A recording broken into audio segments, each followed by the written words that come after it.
what I want to do is I thought, man, maybe I'll just give you an overview of the Old Testament. And it will take me about 2 minutes, and you probably don't have to come to any more of the series. But most of us don't understand the whole point of looking at the overview, the survey of these books, is see how they all fit together in God's story. And what most people don't realize is that when you're reading the Old Testament, when you finish 2 Kings, you're finished with the Old Testament. Everything after that fits into those books up to that point. All the prophets, the minor prophets, the guys that are coming back to rebuild the city, all of it. But when you get to the end of 2 Kings, there's a little bit of extra information in 2 Chronicles, but they end at the same place. Both the northern kingdom and the southern kingdom are in captivity. And that's pretty much the end of the Old Testament, except a few things that have to do with, what we'll talk about. But let me just show you basically the history of the Old Testament. You remember that God told Abraham, you're going to bring a nation, and through that nation is going to come the Messiah, and all the families of the world will be blessed. And so that happens in the book of Genesis. And then we're going to see today they were led into captivity for 430 years, the nation of Israel. They were led out by Moses. They finally make it to the promised land after 40 years of wandering around the desert. When they get to the promised land, what's the first thing they tell God they want? Up to this point, they've never had a king. They've been ruled by judges, but now they want a what? I kind of gave you the answer. Now they want a king, okay? This is participation. And God warned them and said, you don't want a king. A king's going to tax you. A king's going to take your kids and send them off to war. You don't want a king. They wanted a king. And by the way, this is another time God made Saul the king. And afterwards it said, God regretted that he made Saul king. Remember we saw that? He regretted that he made mankind. We saw that in Genesis chapter 6. Now we're seeing again that he regretted, which means he was remorseful. He knew it was a part of the big plan, but it broke his heart to see what happened under Saul. But Saul became king. How many people know when Saul actually took the throne? I thought you would. 925 BC. He became the first king of Israel. Okay, Saul reigned for 40 years, and then David became the king in 885 BC. David reigned for 40 years, and Solomon became the king in 845 BC. So it's interesting. You have 120 years of a united kingdom under 3 different kings who all reigned for 40 years. At the end of Solomon's reign, there's a civil war. He has 2 boys, one's Rehoboam, one's Jeroboam, and they go to war over who's going to follow daddy on the throne. And so the nation of Israel splits. They have a civil war. Part of them go to the north, part of them stay in the south. 10 of the tribes, remember this is made up of 12 tribes of Israel, they go to the north. They become known, as you're reading through the Old Testament, when it refers to Israel, this will help you or you'll be confused when you're reading through the Old Testament. The 10 tribes that go to the north, they are recognized and called Israel throughout the rest of the story. There are 2 tribes that stay in the south, and they're known as Judah. So you have 10 tribes that go to the north. You have 2 tribes that stay in the south. The north, whenever you're reading through the Old Testament, you'll see a reference to Israel. You'll see a reference to Judah. So you're talking about the northern kingdom, the southern kingdom. The 10 tribes are taken into captivity by the Assyrians in 722 BC. You never hear of the 10 tribes again. In fact, I used to have a book in my library. It was about that thick. It was entitled The Lost Tribes of Israel. And it kind of gives you some idea of what may have happened to these 10 tribes. They're never mentioned again. The southern kingdom falls into Babylonian captivity, 586 BC. God tells them through the prophets that you're going to be in captivity for how many years? 70 years. They're in exile. Then after 70 years, under Ezra, Nehemiah, Esther, they begin to make their way back to Jerusalem and reestablish Jerusalem. But understand, when you get here at the end of 2 Kings, that is basically the end of the story of the Old Testament. And one of the things I'm going to challenge you to do as we really get into it is make a list of all the kings. By the way, all the kings in the north, when they went to the north, every one of them said, did evil in the sight of God. Every one of them. Maybe that's why they were never heard of again. In the southern kingdom of the kings, there were only 3 who said they followed in the footsteps of David. In other words, they did good as the king. And so God somehow preserved the southern tribes. This became Judah. This is where Jerusalem was, and this is where the Messiah came from. So understand, 722, the Assyrians destroyed the northern kingdom.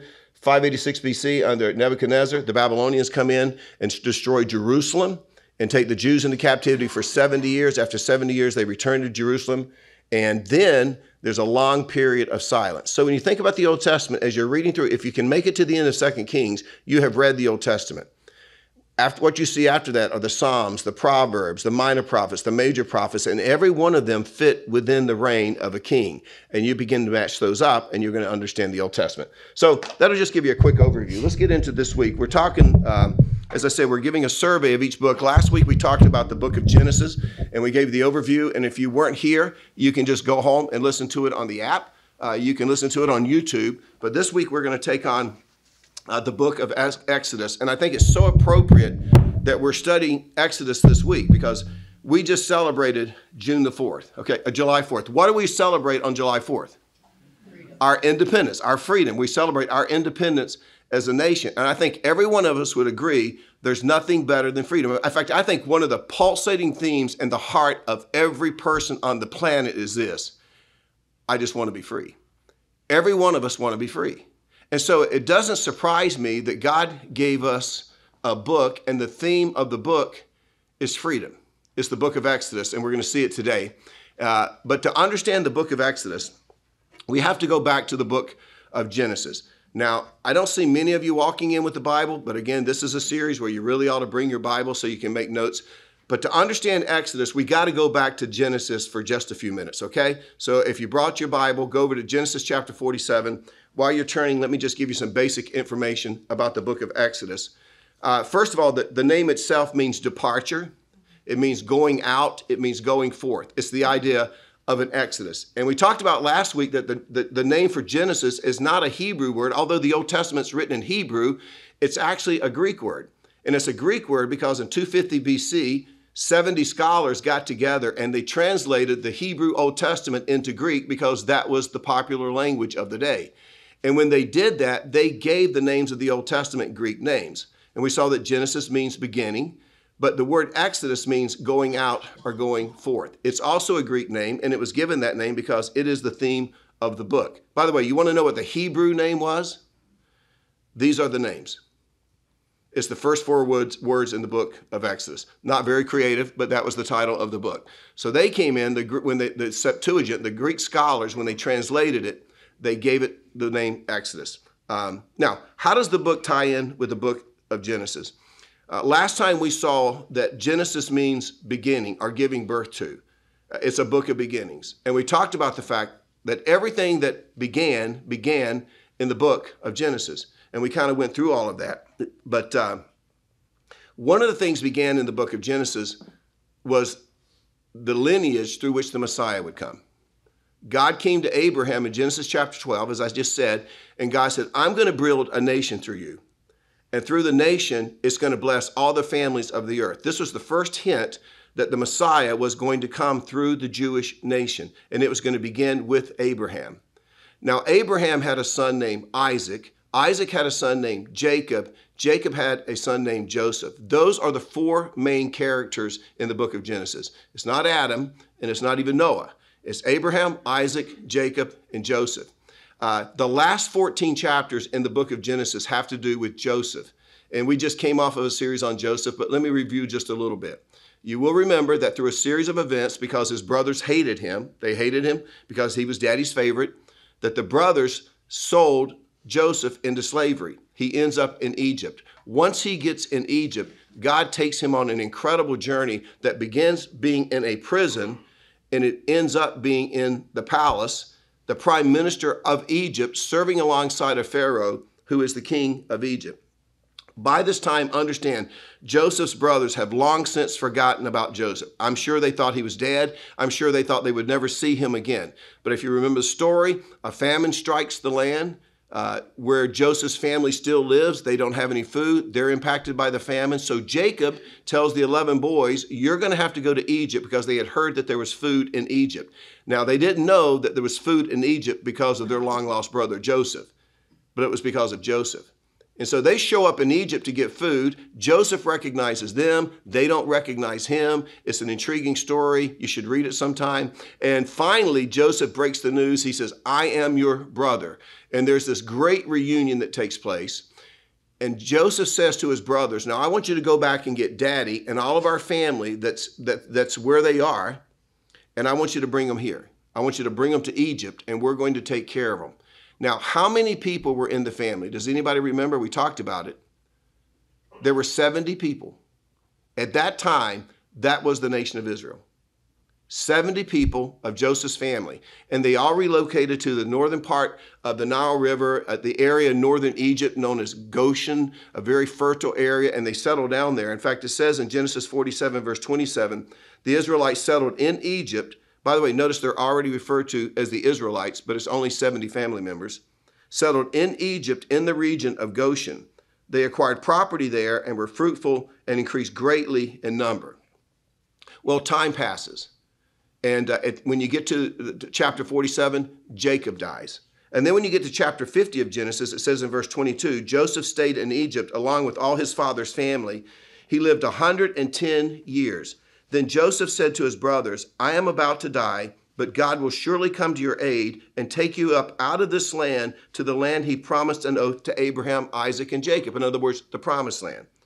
Verse 26, so Joseph died at the age of 110. I feel pretty young now. 110, and after they embalmed him, he was placed in a coffin in Egypt. And suddenly, there is an extended period of silence.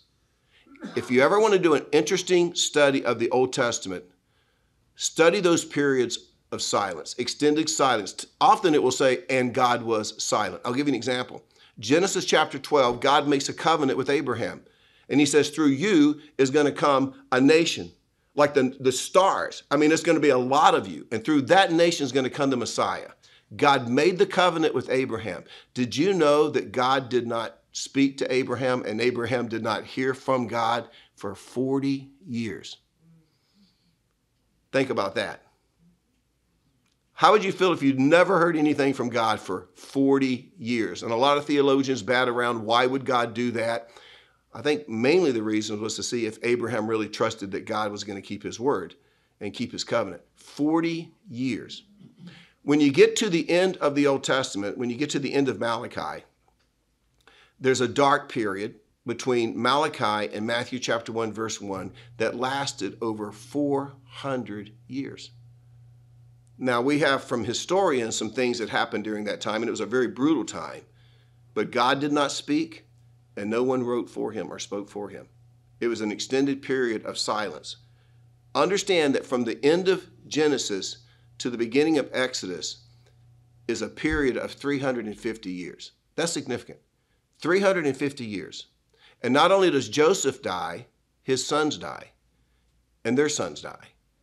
And not only that, there's a long line of pharaohs, and they come and go. And so when the curtain goes up on the book of Genesis, we have a brand new scene in the land of Egypt. It's not this family moving from their area to the land of Egypt and everybody celebrating it and getting along. It's a whole different thing. First of all, the Jews are very, very prolific people. And during this period of captivity, which was 430 years, it tells us in Exodus chapter 12, verse 31, that they grew to over 600,000 men. Now, that's not including women and children. So by this time, after 350 years, there's probably somewhere, most historians believe, between 2 to 2.5 million Jews living under the Egyptian flag. In fact, some historians believe that at this point, the Jews actually outnumbered the Egyptians. And so it says in Exodus chapter 1, verse 8, then a new king to whom Joseph meant nothing. He didn't know the great story of Joseph and how he had a vision and how he predicted the famine and how he set aside the grain so that they wouldn't be impacted by. He didn't know anything about Joseph. It meant nothing to him. He came to power in Egypt. And maybe you've been in a job situation like that. Have you ever been hired by someone and you just clicked and you even had some special perks and you didn't have to worry about asking for a vacation or a day off because he knew you worked hard and you know, just that beautiful thing. And then he retired or she retired. And there was a new Pharaoh in the land, right? And they didn't know you. And you didn't, that's kind of what's going on with the Hebrew people. But not only does the Pharaoh not know Joseph, This Pharaoh is very, very threatened by the number of the Jews that are now living in Egypt. And so it says in Exodus chapter 1, verse 9, look, he said to the people, the Israelites have become far too numerous for us. Come, we must deal shrewdly with them, or they will become even more numerous. And if war breaks out, we'll join our enemies, fight against us, and leave the country. So he sees a potential uprising happening by the Jews. And so he comes up with a plan in verse 15. It says, the king of Egypt said to the Hebrew midwives, whose names were Shiphrah and Puah, when you are helping the Hebrew women during childbirth on the delivery stool, if you see that the baby is a boy, kill him, but if it is a girl, let her live. But if you read the story, you'll discover that the Hebrew midwives, they don't want to cooperate with that. They don't want to be killing off little Jewish boys. And so Pharaoh gets very, very angry. And it says in verse 22, then Pharaoh gave this order to all his people. Every Hebrew boy that is born, you must throw into the Nile, but let every girl live. So let me just kind of set the scene as we get into the book of Exodus. We have a Pharaoh who doesn't know Joseph. We've got a large number of Jews who now pose a threat to the Egyptians. And we also have a plan to exterminate all baby Jewish boys. And it's interesting, only as God can do, it's as if God snaps a zoom lens on his camera. And he, out of everything that he could have picked up in this story, he zooms in on a couple. Their names are Amram and Jochebed. And in the middle of this 430 years of bondage, they have a little baby boy. We know him as Moses. By the way, just so you know, Amram and Jochebed, the mom and dad, didn't give him that name. He was given the name Moses by his adopted mom. We have no idea what his name was. It could have been Bill or Fred. We don't really know. But they didn't name him Moses. Let me show you how it all went down. Chapter 2, verse 1. Now a man of the tribe of Levi, there's Amram, married a Levite woman, Jochebed, and she became pregnant and gave birth to a son. When she saw that this was a fine child, she hid him for 3 months. But when she could hide him no longer, she got a papyrus basket for him, coated it with tar and pitch. You've probably seen the movie, right? Then she placed the child in it and put it among the reeds along the bank of the Nile. His sister stood at a distance to see what would happen to him. Then Pharaoh's daughter went down to the Nile to bathe, and her attendants were walking along the riverbank. She saw the basket among the reeds and sent her female slave to get it. She opened it and saw the baby. He was crying. She felt sorry for him. This is one of the Hebrew babies, she said. Then his sister asked Pharaoh's daughter, shall I go and get one of the Hebrew women to nurse the baby for you? Verse 8, yes, go, she answered. So the girl went and got the baby's mother, who just happened to be who? Jochebed. Pharaoh's daughter said to her, take this baby and nurse him for me, and I will pay you. So the woman took the baby and nursed him. When the child grew older, she took him to Pharaoh's daughter, and he became her son. She named him Moses, saying, I drew him out of the water. So this is really a great plan when you think about it. Here you have Jochebed, who puts the baby in the river, and then she sends her daughter Miriam to hang out. And she's kind of spying, but she's also there to kind of feed some information to Pharaoh's daughter, because she knows somebody's going to find this baby. For example, she knows that when they find the baby, this baby's going to have to be nursed. This baby's going to have to be cared for. And Miriam, the daughter of Jochebed, Moses' sister, just happens to know of a Hebrew woman, her mom, who's available to do this. And so as only God can plan it, Moses ends right back up into the arms of his mother. And she takes him and she cares for him during that period until he is weaned. In other words, during those formative years. And you moms know what I'm talking about. There's those young years with that child where that bonding takes place. There are certain things that you instill. So God had this whole thing planned out. And then it says in chapter 2, verse 10, when the child grew older, she took him to Pharaoh's daughter, and he became her son. She named him Moses, saying, I drew him out of the water. And so what we have now is we have a young Hebrew boy named Moses, who God has already sovereignly chosen to be the deliverer of the Jews, and he's living in Pharaoh's palace. And when you think about it, that makes sense.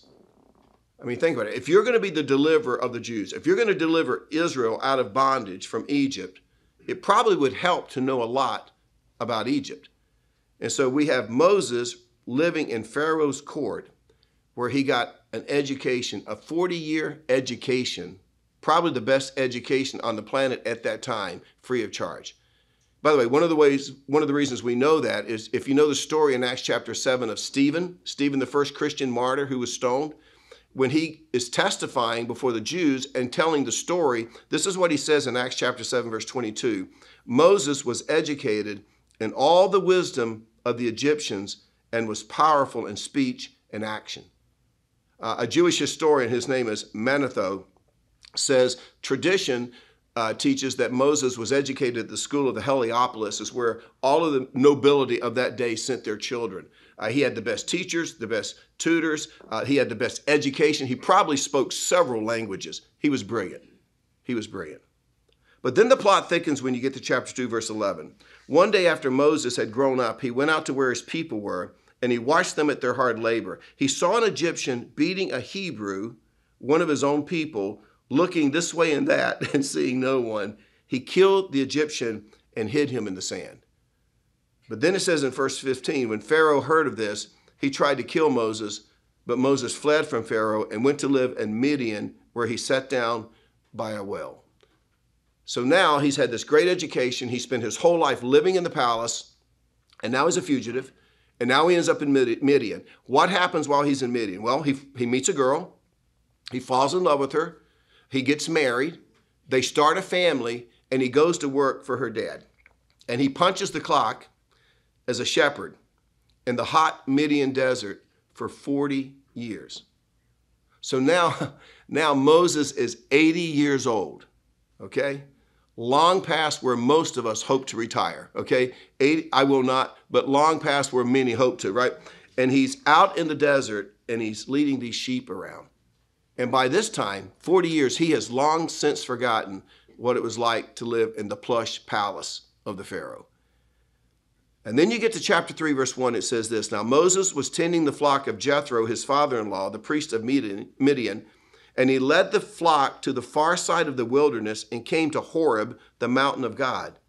There the angel of the Lord appeared to him in flames of fire from within a bush. Moses saw that though the bush was on fire, it did not burn up. So Moses thought, I will go over and see this strange sight, why the bush does not burn up. So understand, at this point of the story, Exodus chapter 3, God has 80-year-old Moses right where he wants him. He is highly qualified to be completely useless. Right? No.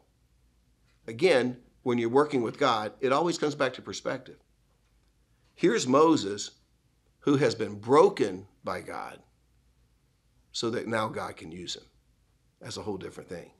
A.W. Tozer said this, it is doubtful whether God can bless a man greatly until he has hurt him deeply. I would change it to say this, it is doubtful whether God can use a man or a woman greatly until he has hurt them deeply. And that's where you find Moses. He's been hurt deeply. He's been crushed. All of his dreams have died, and God has him right where he needs him. By the way, there's an interesting verse in Numbers. We'll see it when we get there. Numbers chapter 12, verse 3, it basically said this. Moses was the most humble man on the planet. That's quite a statement. He was the most humble man on the planet. Here was a guy that was educated in Pharaoh's palace. Here was a guy who was the deliverer, and even as the deliverer, he was the most humble man on the planet. Do you know what happens when God crushes you greatly? You get humble. You realize what you're truly capable of. You're reminded, except for the grace of God, so could I. And that's where we find Moses. And so Moses, he walks up to this bush. He's trying to figure out why the thing's not burning up. And as he's checking out the bush, God says to him in chapter 3, verse 7, I have indeed seen the misery of my people in Egypt. I have heard them crying out because of their slave drivers, and I'm concerned about their suffering. So I have come down to rescue them from the hand of the Egyptians and to bring them up out of the land into a good and spacious land, a land flowing with milk and honey. It's the promised land. And for those of you who have been to Israel with me, you remember Eris. How many times did he talk about a land that was flowing with milk and honey and showing us how it was flowing with milk and honey? And now the cry of the Israelites has reached me. I have seen the way the Egyptians are oppressing them. So now go. And I can tell you, those are the last words that Moses ever wanted to hear. He remembers Pharaoh's the guy who ran him out of town after he killed the Egyptian. I'm sure he also remembered, I'm a wanted man for murder. I don't know what the statutes of limitation are back in Egypt on murder. I mean, he's human. You know, all of these things are going through his mind. But then God says to him in verse 10, so now go, I am sending you to Pharaoh to bring my people, the Israelites, out of Egypt. And this is why having your Bible is so important. Circle the word bring and circle the word out. And you got Exodus. You are going to bring them out. Moses, you are going to lead an Exodus. You are going to lead my 2.5 million Jews, my children. You're going to lead them to freedom. And then God gives Moses a promise in chapter 3, verse 12. God said, I will be with you, and this will be a sign to you that I have sent you. When you have brought the people out of Egypt, you will worship God on this mountain. And Moses begins this very, very familiar section that could be summed up with just one word. Me, you know, me, I'm going to do that. And I don't know about you, but whenever I felt like God has moved me to do something or called me to do something and it seemed to be significant, I think my response has always been like Moses in chapter 3, verse 11. He said to God, who am I? Who am I?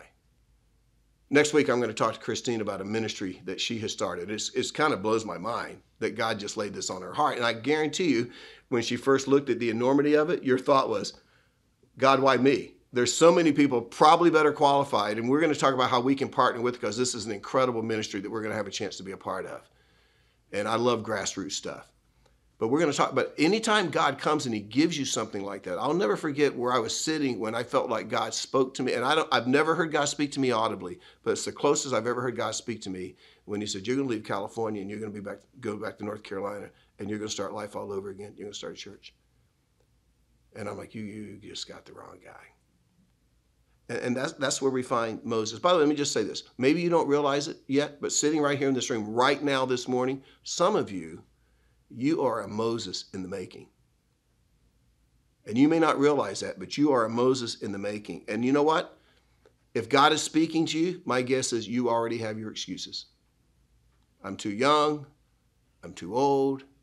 I didn't go to college. I've got a long history of failure. I'm overly qualified to underwhelm people. You got every reason in the world why anybody will be a better selection. And you're like, God, just pick somebody else. But let me tell you something. When God puts his sights on you, he's not going to give up. I think Moses got to the point where it was almost blasphemy. He fought God so hard on this. And this is why he will not give up. It's because when God sees you, he doesn't see you as what you are. He sees you as what you're going to become. When he saw Moses in the desert leading those sheep around, he didn't see some washed out, over the hill murderer. He said, you know what? When we finish, you're going to be a deliverer. I got big plans for you.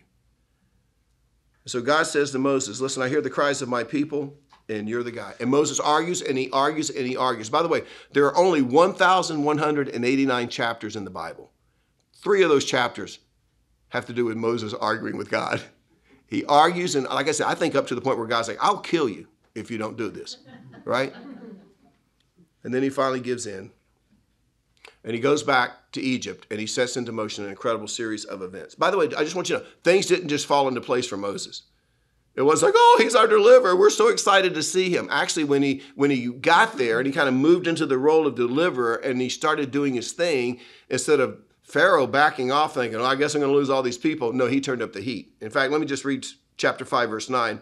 The king of Egypt said, Moses and Aaron, why are you taking the people away from their labor? Get back to your work. Then Pharaoh said, look, the people of the land are now numerous, and you are stopping them from working. That same day, Pharaoh gave this order to the slave drivers and overseers in charge of the people. You are no longer to supply the people with straw for making bricks. Let them go and gather their own straw, but require them to make the same number of bricks as before. Don't reduce the quota. They are lazy. That is why they are crying out, let us go and sacrifice to our God. Make the work harder for the people so that they keep working and pay no attention to the lies. Amelia Edwards is an authority on ancient Egyptian history, and she writes this. She says, it is curious and an interesting fact that the Pithom bricks that are in Egypt are of three qualities. And the lower courses of these massive walls that have been unearthed, the bricks are mixed with chopped straw. Higher up, the clay is mixed with reeds. Finally, the bricks of the upper courses consist of mere Nile mud with no building substance whatsoever. Again, archaeologists proves the Bible, right? And that's exactly what we just read in Acts chapter 5. We're going to make it harder and harder and harder on you. Less straw, more bricks. Less straw, more bricks, right? My point is, the Hebrew people, the Jews, they're not that excited about Moses either. I don't think they care for Moses at this point any more than Pharaoh does. They're probably like, man, go back to the sheep. You're just making our lives horrible. Now, as you go from here, chapter 5 to chapter 12, you come to the 10 plagues. And if you've seen the Exodus, you've seen this movie. But I want you to picture what this must have really been like, is God brought all of these forces down against Pharaoh just to encourage him along, to let the people go. The Nile was turned to blood. That's significant. There were frogs in the land, lice everywhere. Anybody's kids had lice, you probably don't want to raise your hand. But anyway, lice everywhere. Flies, I hate flies. Disease that killed the livestock, boils, hail, locusts. Now think about this, darkness that light would not penetrate. Not just darkness that light would not penetrate. And finally, the death angel. And chapter 12 tells the Hebrew people, the Jews, how they can avoid the death angel. Because the death angel is going to come, the death angel is going to kill the firstborn of every Egyptian male in every home. In other words, every home in Egypt that had a male child, that child was going to die. The oldest was going to die. One child, that child was going to die. They were going to be struck by death. And so God says to the Hebrew people, this is the way you can avoid that. Take a spotless lamb and kill it. Take the blood of that lamb, put it on the side doorpost, put it on the post above the door. And when the death angel passes through and he sees the blood, he will pass over you. Any of you grew up in the Baptist church? When I see the blood, when I see the blood, I will pass over you. You're looking at me, you're all Catholic, aren't you? So anyway, we used to sing that in the Baptist church, right? This became a memorial for Jews throughout all time. They would rid their home of all the yeast, which represented sin. They would get a lamb. They would roast it a very, very special way. There would be certain kind of clothes that they would wear, and they observed the Passover. By the way, this is also a beautiful illustration of what Jesus Christ has done for us. Because when God sees us, remember I've said from Genesis, began in Genesis, it's all about the blood. It's all about the blood. Something's going to have to die. When the Father looks at us and he sees us under the blood of Jesus, there is a fountain filled with blood that flows from Emmanuel's veins. And when sinners plunge beneath the flood, blood lose all their guilty stains. That's a great one. And so when the Father sees the blood, what does he do? He accepts us and he passes over us. We're going to, by the way, the roots of our communion, that communion we do, has its roots right here in this Passover that took place in Exodus. And we're going to celebrate communion next week, so keep that in mind. It's appropriate in the book of Leviticus. Well, all of these plagues, obviously, they're taking a toll on Pharaoh and his leadership. I'm right now got a lower approval rating than Biden. I can tell you right now he was not doing well in the polls. And so finally he breaks. And Moses hears the long-awaited word, get your people and get out of here. Chapter 12, verse 37, the Israelites journeyed from Ramses to Succoth. They were about 600,000 men on foot. There you go. Besides women and children. By the way, let me just say this. The number one illustration of God's power in the Old Testament is the Exodus. The writers of the Old Testament refer back to the Exodus in fact, 87 times. in the New Testament, the writers of the Old Testament, they refer back to the Exodus. And it was basically to say this: if God can do that, he can do anything. What is it in the New Testament? It's the resurrection. Over and over, the writers of the New Testament say if God could do that, if God could pull off the resurrection, he can do anything. Well, the people are free. They're finally on the way to the promised land that God promised Abraham hundreds of years ago. I'm going to give you this land. And if Moses thought he had his hands full with the sheep in the desert, he ain't seen nothing yet. Let me show you. Chapter 13, verse 21. By day the Lord went ahead of them in a pillar of cloud to guide them on their way, and by night in a pillar of fire to give them light, so that they could travel by day or night. By the way, to leave where they were in Egypt to the promised land was a 13-day journey on foot. They turned it into 40 years. We'll talk more about that, right? 13-day journey. So God's going to get them there. Neither the pillar or cloud by day, nor the pillar of fire by night left its place in front of the people. So think about this. They're leaving Egypt. They're going into a wilderness. They don't know anything about survival. They've been slaves their whole life. It's dark at night. Wild animals. In fact, if you do a little research, you'll find out jackals and lions. Lots of them in this area of the desert at that time. So they have that to deal with. Incredible heat in the day. So God gives them this cloud by day. He gives them a pillar of fire by night. He never lists them, and the cloud leads them right up to the Red Sea. Now, imagine this scene. Pharaoh's had a change of heart. After he said, get out, he realized, we just let our workforce go. Go get them back. And so now we have the people, they're at the Red Sea. If you look at a map, you'll see there's mountains to the north. There's desert to the south. The army is behind them, and the sea is in front of them. And Moses says, stand still. How's that for leadership? I mean, this is his big moment. Imagine you're one of those 2.5 million Jews. You can hear the Egyptians coming. You know you can hear the hoofbeats in the sand. You can look and see the dust being churned up by the chariots. And Moses says, don't worry, stand still. He doesn't say, grab whatever you got, prepare to fight. He doesn't say, run. He just stand still. How would you like to be one of those Jews, right? Well, God proved himself faithful. You know the story. Maybe you've been to Universal Studio and you've actually experienced the Red Sea open up back in California. But they went through, interesting, on dry ground. Once they got through to the other side, probably choking on the dust, that's how dry it was. Well, the Pharaoh's army, the Egyptian army, they think, we're going too. So they go in, and God releases the waters. They come back. They drown out the army. You get to the end of chapter 15. Basically, it's a song of praise. It's worship music. It's life is good. God is good. There is no God like you. They're high-fiving each other. The very next chapter, you get to chapter 16, it says, in the desert, the whole community grumbled against Moses and Aaron. They just walked through a dry Red Sea. In the very next chapter, they are so bitter. It says, the Israelites said to them, if only we had died by the Lord's hand in Egypt. You ever had a pity party like that? There we sat around pots of meat, ate all the food we wanted, but you have brought us out into the desert to starve this entire assembly to death. We hate it. So understand, they're barely out of the Red Sea. And they're like, we don't like it. We're not happy. We don't trust God. We hate it here. We're hungry. So God sends them manna. They had manna for breakfast. They had manna for lunch. They had it for supper. Probably by this time, Mrs. Manna has published a cookbook, 1,001 ways to prepare manna. You know, they ate it raw. They sliced it. They put it on sandwiches. They baked it. They grilled it. They hated it.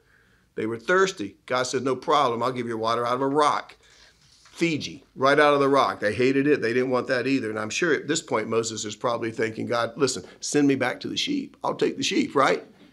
So it says in chapter 19, verse 1, on the first day of the third month after the Israelites left Egypt, on that day, okay, the first day of the third month, so they've only been gone for 60 days, they came to the desert of Sinai. They're right back where Moses used to lead those sheep around the Sinai, thinking, I had my moment in life, but I will never amount to anything. But this time he's back with 2.5 million people, And he's staring at Sinai. You know what he's thinking about now? He's thinking about the faithfulness of God. He's thinking about, oh, God kept his word. Because we saw in chapter 3, verse 12, God said to him, Moses, I'll bring you back to this place and you will worship me here. So Moses goes up on Sinai. He meets with God. God writes down for Moses a record to take back to the people. And I don't know if you understand the significance about this, but for the first time, God writes down his revelation, even though mankind has been on the earth for thousands of years. This is the first time God wrote anything down. And so we now have the Ten Commandments. We know it as the law, and we'll say more about this next week. But the law simply told the people how holy God was and how sinful that they were, and spelled out God's standards. So when you get Exodus chapter 20, you got the Ten Commandments. And so we have people now that are starting to relate to God. Remember, they've never been able to worship God. But now they need a place to worship God. And so the last 16 chapters of the book of Exodus, we learned about the tabernacle and about worship. The tabernacle wasn't a big place. It had to be portable because wherever they moved, they had to be able to pack it up and move it. There was an outer court. Think of it as a fence. It was about 150 feet long and 75 feet wide. Inside was a little tent, 45 feet long, 15 feet wide. There were some pieces of furniture in there. And then there was a little curtain that sectioned off the rest of the tent. We now know it as the Holy of Holies. Inside of that small room was a chest. The chest was 45 inches long, 27 inches wide, 27 inches deep. On the end of each of on top of it was a gold slab. It was known as the mercy seat. On the top of that gold slab were two cherubs with their their wings outstretched like this. And it says that the glory of God, or the presence of God, rested there. By the way, there were three things that were in that box that we know of the Ark of the Covenant. Do you remember what they were? A jar of manna, Ten Commandments, and what was the third one? Aaron's rod that budded. They were inside. But it was in this box. This is the time that we refer to as God in a box. They literally worship God in a box. And as we saw in our series of David, wherever the box went, God went. And if you took the box into battle, you won. If the box was parked in your driveway, your crops grew over your house. We remember seeing stories like that, right? This is where God presided. And God basically says this is where I am. But here's the key. You can only reach me by blood. Remember, I said we saw it as early as Genesis chapter 3, when Adam and Eve sinned. For their sin to be covered, an animal had to be killed, blood had to be shed. It was a preview of what was going to happen, eventually leading up to Jesus. But now we even see it as we get into Leviticus. You can only approach me by blood. A couple of applications that I get out of the book of Exodus, and this is the first one. Real freedom is a direct result of God's intervention in our lives. And I don't know if you've ever thought about it that way, but real freedom in life is the direct result of God's intervention in our life. Unless God intervenes in our lives, we don't have freedom. Unless God gets involved in our lives, we are going to always be in bondage and in slavery to sin. We die in bondage. This is why Jesus said what he said in John chapter 8, verse 31. If you hold to my teaching, you are really my disciples. Then you will know the truth, and the truth will set you free. And what is the truth that can set you free? The gospel. That Jesus Christ came, lived a perfect life, died on a cross and shed his blood, and 3 days later rose from the dead to verify and validate he was the Son of God who could take away the sins of the world. And Paul says you believe. When you believe in your heart, and you profess with your mouth that Jesus is Lord, you will be saved. You'll be set free. Here's the second truth. When God brings deliverance, he uses choice instruments in the process.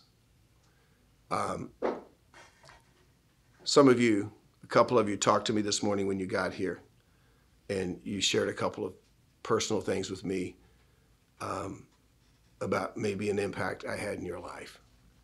I want to just say this. Every one of us, if we're here and we're in the family of God, someone has impacted you on that journey. That has been a Moses in your life, and God put them there for a reason. So I would really encourage you this week, if you want to do something special, just spend some time thanking God for the Moseses that he placed in your life, because they're there.